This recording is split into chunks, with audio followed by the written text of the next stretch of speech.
Hi student, कैसे हैं आप? रॉयल इंस्टीट्यूट के यूट्यूब चैनल पे एक बार फिर से आपका स्वागत है। तो आज फिर से सीयूटी का एक और पेपर हो चला है। आज जो है एग्रीकल्चर भी हुआ, बायोलॉजी भी हुआ और केमिस्ट्री भी हुआ। तीनों सब्जेक्ट एक ही पारी के अंदर हुए हैं। शाम को भी पेपर होने वाला है। तो हम एनालिसिस करते हैं हर बार। एनालिसिस के लिए हम जाएंगे हमारे स्टूडेंट्स के पास में कि किस प्रकार का पेपर हुआ। देखिए, पहले जितने भी पेपर आ रहे थे, केमिस्ट्री का हो, बायोलॉजी का हो, 2 ही पेपर हुए थे और उनका जो ट्रेंड था वो इजी टू मॉडरेट था। क्या चीजें जो है चेंज हुई है? क्या एनडीए उन्हीं जगहों से पेपर दे रहा है जहां से आना चाहिए या जहां से पहले आया है? तो बात करते हैं, क्या हमें एनसीईआरटी पढ़नी जरूरी थी? एग्रीकल्चर बिल्कुल फर्स्ट ही पेपर हुआ, तो एग्रीकल्चर का पेपर कैसा था? तो इन सब के बारे में जानकारी लेंगे हम। बायोलॉजी के एक्सपर्ट भी हमारे साथ रहेंगे जो बच्चों से क्वेश्चन करेंगे। एग्रीकल्चर के एक्सपर्ट भी साथ रहेंगे जो बच्चों से क्वेश्चन करेंगे। तो एज ए केमिस्ट्री एक्सपर्ट मैं बच्चों से कुछ चीजें पूछना चाह रहा हूँ जो आपके लिए फायदेमंद है आने वाले पेपर के लिए। तो स्टार्ट करते हैं। तो बच्चे, कैसा हुआ पेपर? तो बढ़िया पेपर हुआ, जैसा 13 तारीख को था, जैसा अभी लगातार हो रहा है। बच्चे जो है बढ़िया बढ़िया बढ़िया बढ़िया कहे जा रहे हैं। तो तीनों सब्जेक्ट का अलग अलग बात करते हैं, फिर अलग अलग टीचर आके एनालिसिस करेंगे। तो सबसे पहले मैं अपने सब्जेक्ट की बात कर लूं। केमिस्ट्री का पेपर कैसा था?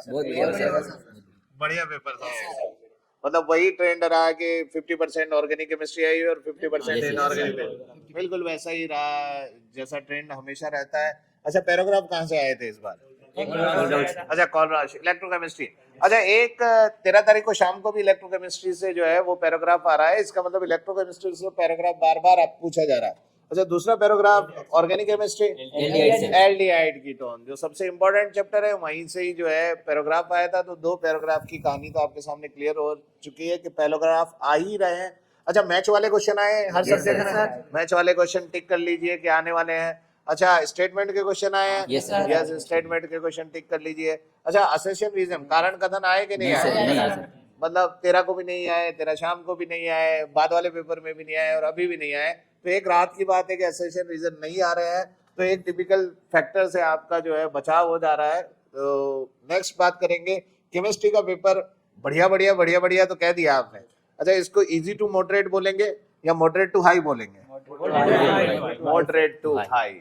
बढ़िया तो है, लेकिन moderate to high, moderate to high का मतलब समझते हो? मतलब 25 क्वेश्चन तक तो आप फटाफट पहुंच जाओगे और 35 तक थोड़ा थोड़ा सांस फूलेगा, लेकिन 35 के बाद आपका सांस फूलना ज्यादा शुरू हो जाएगा। इसका मतलब मॉडरेट टू हाई की तरफ जा रहे हैं, मतलब अब चढ़ाई शुरू हो गई है। मतलब नॉर्मलाइजेशन का इफेक्ट बहुत आने वाला है। तो 13 तारीख को जो पेपर हुआ था सुबह और शाम वाला, वो इजी लेवल में था। और अब की बार बच्चे हमारे पास ज्यादा हैं तो एनालिसिस भी ज्यादा हुआ है। तो हो सकता है इस वजह से भी इफेक्ट पड़ रहा होगा, एनालिसिस ज्यादा हुआ है। तो इस बार जो है पेपर हाई की तरफ जा रहा है। तो सबसे ज्यादा हाई पार्ट किसका लगा? फिजिकल केमिस्ट्री के ऑर्गेनिक भी लग रहा था? हाँ, मतलब 2 चीजें अच्छी आई। फिजिकल भी ठीक ठाक थी, ऑर्गेनिक भी ठीक ठाक, मतलब दोनों अच्छा लेवल था। इनऑर्गेनिक थोड़ा लो लेवल मान सकते हैं कि भाई इनऑर्गेनिक का लेवल जो था वो थोड़ा लो था। लो नहीं कह सकते क्योंकि इतना अच्छा पढ़ लिया इन्होंने, तो क्वेश्चन जाएगा कहाँ? एनसीईआरटी का फैक्ट्स है, क्योंकि बच्चे जो हैं वो रटते इतनी जबरदस्त तरीके से कि फैक्ट एक भी इधर से उधर नहीं हो सकता। तो प्रॉब्लम कहाँ आ सकती है? तो जो मैंने एनालिसिस में देखा, प्रॉब्लम एक तो फिजिकल केमिस्ट्री की अंडरस्टैंडिंग, कॉन्सेप्ट अंडरस्टैंडिंग है। पिछली बार आपको याद हो यूट्यूब पे जब हमने एनालिसिस किया था तो हमने कहा था कि ये तो आगे आप कोलराज आ सकता है। तो इसलिए वो ट्रेंड चल रहा है कि हर जगह से क्वेश्चन पूछेगी। पहले ये ट्रेंड हुआ करता था 2022 में सीयूटी और 23 सीयूटी में कि एक बार जहां से क्वेश्चन आया बार बार वहीं से ही क्वेश्चन आ रहा था। लेकिन अब एनटीए ने जो है वो चेंज कर दिया, इसलिए बच्चे जो ये नहीं समझे कि हम एनालिसिस कर रहे हैं तो वहीं से ही क्वेश्चन आएगा, बाकी चीजें। अब कोलराज आ गया तो क्या पता कि अब फेराडे आ जाए। फेराडे बचा हुआ है, इलेक्ट्रोलाइसिस बचा हुआ, वहां से आ जाए। सोल्यूशन में देखिए, विलियन वाले लेसन के अंदर जैसा एनालिसिस किया था अपनों, तो वहां से हमको पता चला कि भाई हिमांग में अवनमन आया ना इस बार।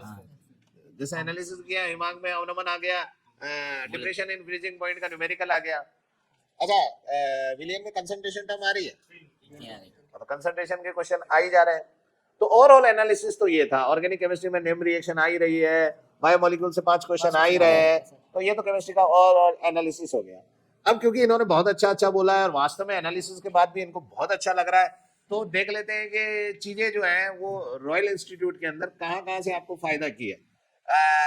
नोट्स फायदा किया, नोट्स से। अच्छा, बात करें अपन टेस्ट की, फायदा है क्या? और बात करें एनसीईआरटी, जो बाद में एनसीईआरटी पढ़ाई गई थी, एक फ्रेंड हमारा है कि एनसीईआरटी हम नोट्स में तो पढ़ा ही देते हैं, लेकिन लैंग्वेज एनसीईआरटी की टफ होती है, तो स्पेशली बायोलॉजी के अंदर और केमिस्ट्री के अंदर जो एनसीईआरटी की लैंग्वेज है उसको हम दोबारा बताते हैं, एनसीईआरटी बुक के साथ बताते हैं, उससे बनने वाले क्वेश्चनों की भी बात करते हैं। तो एनसीईआरटी का फायदा रहा, और यहाँ के माहौल का कितना फायदा रहा। ठीक है, माहौल में जैसे ही कोर्स पूरा होता है लोग भागने की कोशिश करते हैं, लेकिन जो डायलॉग सबसे ज्यादा चलता है कि रुको जरा सब्र करो, तो वो जरूरी है कि रुकना जरूरी है। जो रुकेगा, जो टिकेगा, वही आखिरी तक जीतेगा। तो अब बच्चों का, कईयों का सीयूटी का पेपर हो गया है, तो सलाह यही है, जहां हो, जहां तैयारी कर रहे हो वहां रुको, और जेट की भी प्रिपरेशन अच्छे से करो, क्योंकि अभी एक युद्ध जीता है, एक युद्ध बाकी है। रण का नतीजा जब तक नहीं आ जाता तब तक उसको जीता हुआ नहीं माना जाता। तो जीता हुआ माना जाने के लिए आपको दोनों रण लड़ने जरूरी है और उनका परिणाम आना जरूरी है। तो अच्छा गया, बहुत अच्छी बात है, और टिकना जरूरी है। अच्छा, आपको लास्ट टाइम में क्या बिल्कुल रिलैक्स रखा गया है यहाँ पे?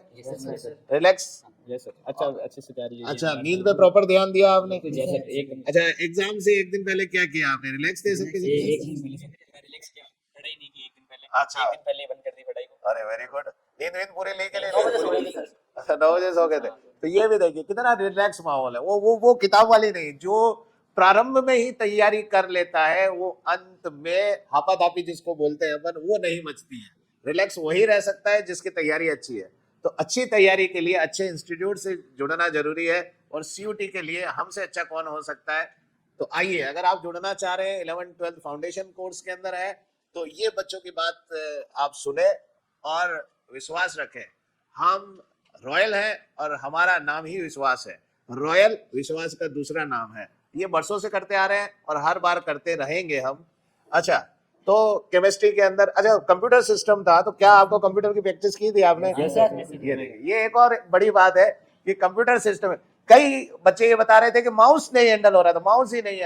आप इंस्टीट्यूट में तैयारी कर रहे हो और सीबीटी बेस्ड है, कंप्यूटर बेस्ड है, और माउस ही पकड़ना नहीं आ रहा, आप कितनी तैयारी कर लो, वहां जाने के बाद गोला ही नहीं बढ़ता या टिक ही नहीं होगा, वापस आगे पीछे करना है आपको, आधा टाइम तो उसमें चला जाएगा। अच्छा, एक अच्छी बात और बच्चों ने बताई कि सीक्वेंस क्या रहा आपके पेपर का, कि सबसे पहले तीनों साथ नहीं खुलते हैं, सबसे पहले केमिस्ट्री है, ठीक है, फिर केमिस्ट्री। तो मतलब केमिस्ट्री रिलैक्स होके दे दिया आपने। ये बढ़िया रहा कि ठंडे दिमाग से सबसे टफ चीज जो है सबसे पहले आ गई, और उसके बाद में एग्रीकल्चर। तो एग्रीकल्चर का एनालिसिस तो एग्रीकल्चर वाले सर करके बताएंगे, वो आपसे क्वेश्चन पूछेंगे। अच्छा, फिर बाद में क्या हुआ?